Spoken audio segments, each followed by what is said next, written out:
Hi, everyone. Toss-up question. When a company takes in less money than it spends, what do we call that situation? Dana? Insolvency. Insolvency, right. And when a company is insolvent, what system does it go through? What situation? Bankruptcy. Bankruptcy. And what type? Henry? Chapter 11? Chapter 11 is used for reorganization. Chapter 7 when you're liquidating assets. Now let me ask you a question. That's companies. Can cities go bankrupt? Can states go bankrupt? Can national governments go bankrupt? Dr. Philip Romero is an accomplished economist and best-selling author. He is Dean Emeritus at the University of Oregon and a professor of business administration where he teaches economics and finance. Dr. Romero was chief economist of the state of California in the 1990s, serving Governor Pete Wilson. His latest book is Your Macroeconomic Edge.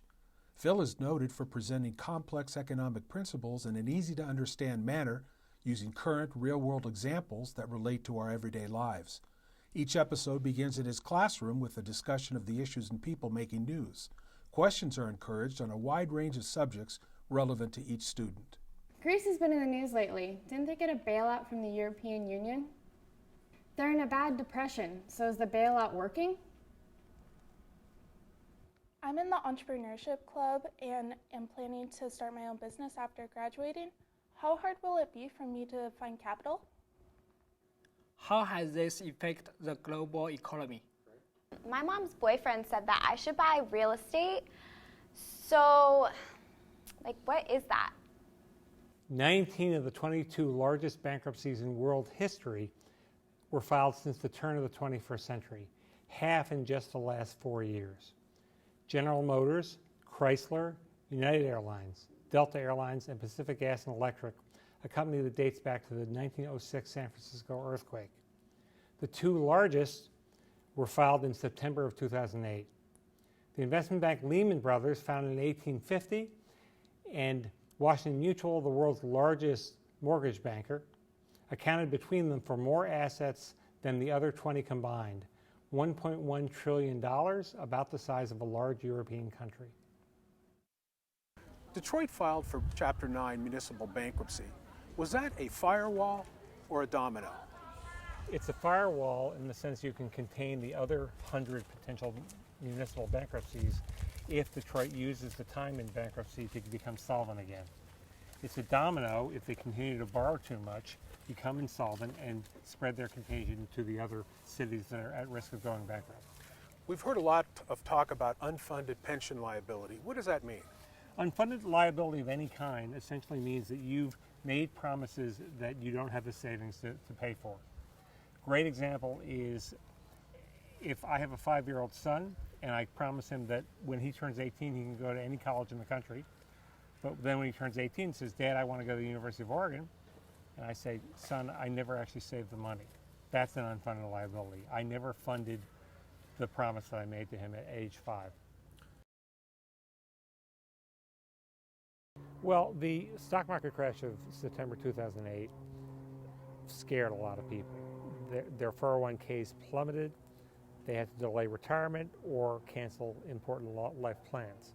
My goal in the series is to give people a clear understanding of economic principles so they can control their own finances.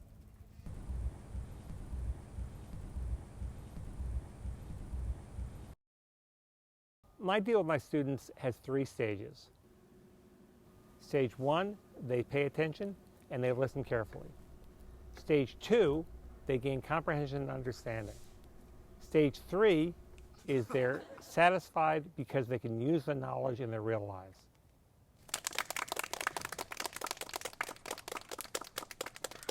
Segment 2 features Phil in an informal discussion of current events with a panel of guests.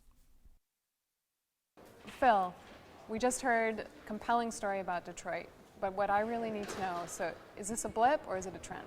Yeah, I wish it was a blip today, but I really don't think it is.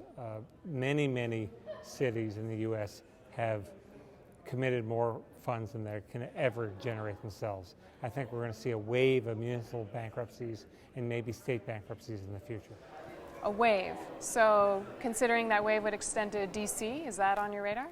Well, the federal government has something like $100 trillion in unfunded liabilities. So they're really bankrupt already. They're just concealing it because they can print money themselves. Problem is that if they don't go bankrupt, they may make the currency worthless by inflating it away. Uh-huh. Talk to me about another debt, the student loan debt market. If I understand it, surpassed the $1 trillion mark. That's right. Which, for point of reference, that's larger than our consumer credit card debt. Exactly right. Tell me more.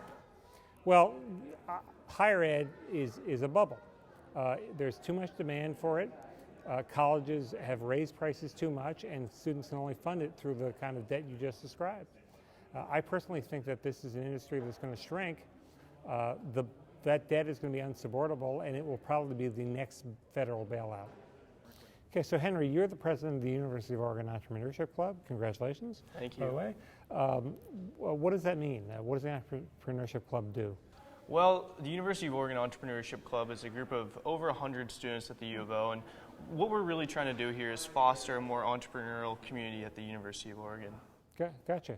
And so I imagine some of the graduates go off and form small companies, right? Yeah, we do, and we really try to foster a support system within our group. We try to network a lot and really exploit all the talents that we kind of bring to the table in our club. What do you think is different about entrepreneurship students from other business students?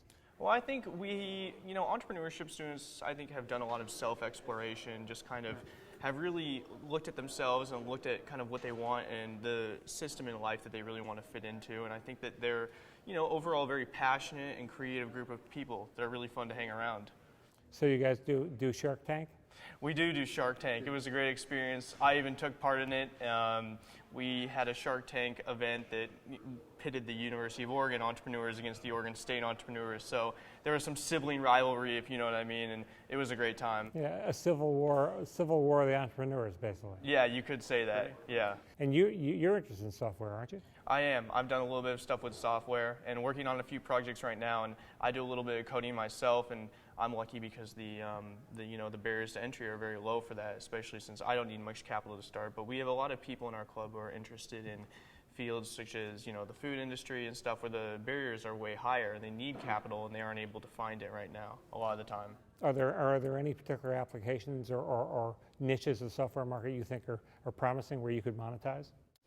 For myself? Or, yeah, for yourself.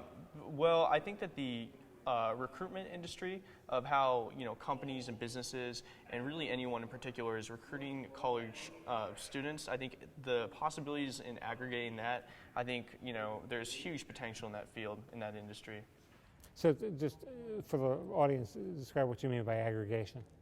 Aggregation is just kind of it's taking all the information that's out there and kind of putting it into one platform. So, all the information on all these students at different universities and different departments are all spread over the internet, whether it's in LinkedIn or a site like Behance that's more of a portfolio site.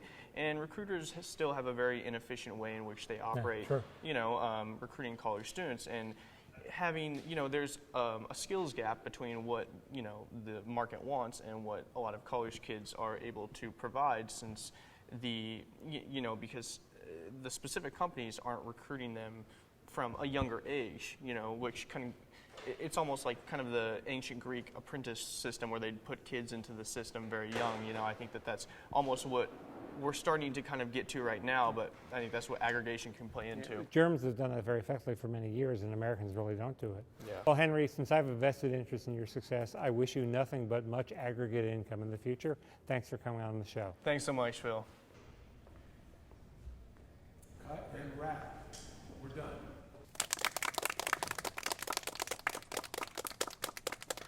My bad. Go ahead, and 3, 2, 1, go. Stage 3, satisfaction. Finally! If this went on any longer, I'd have to shave again.